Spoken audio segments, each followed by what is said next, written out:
My eyes are red. My hands tremble slightly as I hold them up, then let them fall. I take a deep, shaky breath. Hi. So, this is it. I guess this is me finally facing the music. I don't know who's going to see this or what's going to happen after I hit upload, but I can't carry this anymore. It's eating me alive. I have to tell you something. I cheated.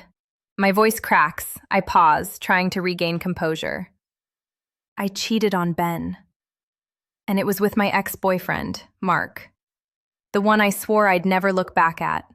The one I said caused me so much pain, but, oh God, it's never that simple, is it? Ben is good. He's stable, kind, incredibly loving. He's the kind of man you introduce to your parents, the one who remembers your coffee order, who buys you flowers just because. We've been together for 3 years, and we were talking about moving in together, maybe even getting a dog. Our life was comfortable, safe, predictable in the best possible way. I loved him. I do love him. Or at least, I thought I did, completely and without reservation. Then Mark came back, out of nowhere. A text message, almost a year after we'd last spoken. Hey, saw you pop up on a mutual friend's post. Hope you're doing well. My stomach dropped. Just seeing his name made my heart do this weird fluttery thing, a mix of dread and a really uncomfortable kind of excitement. I stared at it for an hour, my thumb hovering over the reply button, telling myself not to. Telling myself it was a terrible idea.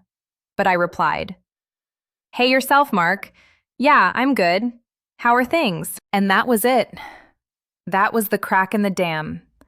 He was back in town for a few weeks, visiting family. He suggested coffee. Just coffee, he said. Catch up. No pressure. And a huge part of me, the logical, Ben-loving part, screamed, no! But another part, a smaller, darker, more curious part, whispered, yes. It had been so long. What was the harm? The moment I saw him across the coffee shop, it was like someone had rewound time. He looked good. Older, a little more tired around the eyes, but still that crooked smile that used to make my knees weak. My breath hitched. All the memories, the good ones and the bad ones, flooded back. Our first kiss, our endless arguments, the way he could make me laugh until my sides hurt, the way he could also shatter my heart into a million pieces. We talked for hours. And it wasn't just small talk. We slipped back into our old dynamics so easily, finishing each other's sentences, referencing inside jokes. He asked about my life, my job, my dreams, and he listened, really listened. And I found myself telling him things I hadn't even told Ben, tiny anxieties, forgotten ambitions. There was a spark, an undeniable electric current that hummed between us, a feeling of being completely seen that I hadn't realized I was missing until it was right there, staring me in the face. Walking away from that coffee felt like I was leaving a part of myself behind. The thrill was intoxicating. The secrecy, the feeling of doing something forbidden, knowing Ben was at work, unsuspecting. It was a rush, a dangerous, exhilarating high. And the guilt was there, a dull ache beneath the surface, but it hadn't fully bloomed yet. It was overshadowed by the sheer adrenaline of it all. We met again, and again. Lunches, late-night texts, long phone calls after Ben had fallen asleep next to me. Each stolen moment was a tightrope walk. The conversations grew deeper, more intimate. We started talking about what if. What if we hadn't broken up? What if things had been different?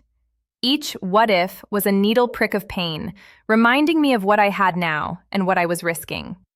The physical tension became unbearable. Every time he looked at me, every time his hand accidentally brushed mine, it was like a jolt. I could feel the pull, the magnetic force that had always existed between us. I was falling back into a pattern I knew was destructive, but I couldn't stop.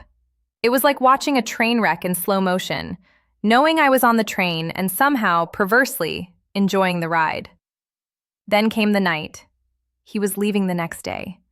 One last drink, he said, just to say goodbye properly. I told Ben I was having dinner with a friend. The lie felt like ash in my mouth. My heart was pounding, a frantic drum against my ribs.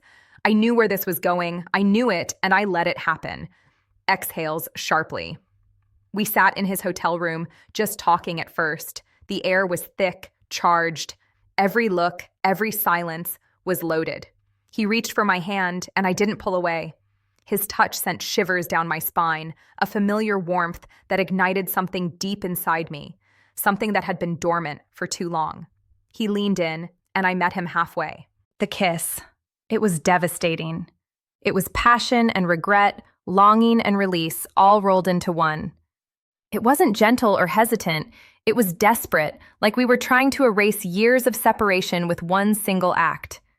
In that moment, the thrill completely consumed me. The world narrowed to just him, his touch, his taste. The feeling of being wanted, desired in that raw, primal way, it was everything. It was wrong, so incredibly wrong, but it felt so right, so alive. And then, just as quickly as it started, it was over. The immediate aftermath was a visceral punch to the gut. The thrill vanished, evaporated into thin air, leaving behind an empty, aching void. I looked at him, and all I could see was my betrayal. His eyes, full of a mix of triumph and tenderness, suddenly felt like an accusation. My chest tightened, a cold knot of dread seizing me. Oh God, what had I done? I rushed out of there, stumbling, feeling dirty and disgusted with myself. The walk home was a blur of tears and self-loathing. Every step felt heavy, burdened by the weight of my secret. I got back to my apartment, slipped into bed beside Ben, and pretended to be asleep. His even breathing next to me, the comforting warmth of his presence, felt like a burning brand. He was there, innocent, trusting, and I had just shattered that trust into a million irreparable pieces. The guilt hit me like a tidal wave. It wasn't a dull ache anymore. It was a physical pain, a constant pressure on my chest, making it hard to breathe. Every time Ben looked at me, every time he said, "I love you," my stomach twisted. His touch felt contaminated by my dishonesty. I felt like a fraud, a terrible, despicable person. I started pulling away, subtly at first, avoiding his gaze, flinching at his touch, making excuses to be alone. I couldn't stand the sight of myself in the mirror, knowing the lie I was living. The joy had drained out of everything. Food tasted bland. Music sounded flat. All I could hear was the echo of Mark's laughter, the ghost of his touch, and the terrifying silence of my betrayal. I replay that night over and over in my head, the moment his lips touched mine, the surge of adrenaline, the fleeting, dangerous euphoria, and then the crushing, suffocating shame. Why? Why did I do it? Was I unhappy? Was something missing? Or was I just selfish? Cruel?